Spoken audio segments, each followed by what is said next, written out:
আসসালামু আলাইকুম এভরিওয়ান, কি অবস্থা সবার, কেমন আছেন সবাই? আই হোপ সবাই অনেক বেশি ভালো আছেন। Welcome to our official Facebook page এনএস9 ইসলাম লাইফ।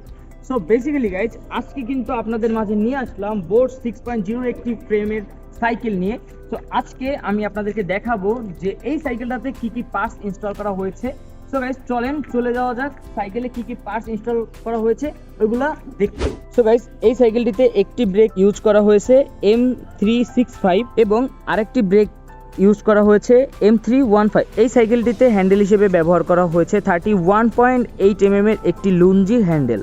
এই সাইকেলে রেইনবোর একটি প্রো হনসনের শর্ট স্টিম ইনস্টল করা হয়েছে। সো গাইস, এই সাইকেলটিতে ফ্রেম হিসেবে ইউজ করা হয়েছে বোটসের 6.0 একটি পিঙ্ক কালারের ফ্রেম, অ্যালটাসের একটি ডেরা এবং এই সাইকেলটিতে হাবস হিসেবে ব্যবহার করা হয়েছে MT009 এর দুটি হাব। এই সাইকেলে ক্র্যাঙ্ক হিসেবে ব্যবহার করা হয়েছে মিরোকার একটি ক্র্যাঙ্ক। সো গাইস, এই সাইকেলটিতে পিছনের ডিস্ক হিসেবে ব্যবহার করা হয়েছে 203 mm এর একটি সেরামের ডিস্ক এবং এর সাথে সাথে সামনের জন্য ডিস্ক ব্যবহার করা হয়েছে 180 mm এর একটি সেরামের ডিস্ক। এই সাইকেলটিতেও সামনের এবং পিছনের জন্য ব্যবহার করা হয়েছে ম্যাক্সিস হুকমের দুইটি টায়ার। সো গাইস, দেখলেন কিন্তু আপনারা এই 6.0 এই ফ্রেমের এই সাইকেলটির রিভিউ।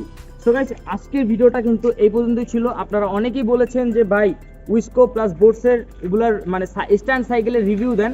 সো এর জন্য মূলত আপনাদের জন্য নতুন নতুন রিভিউর ভিডিও নিয়ে আসবো।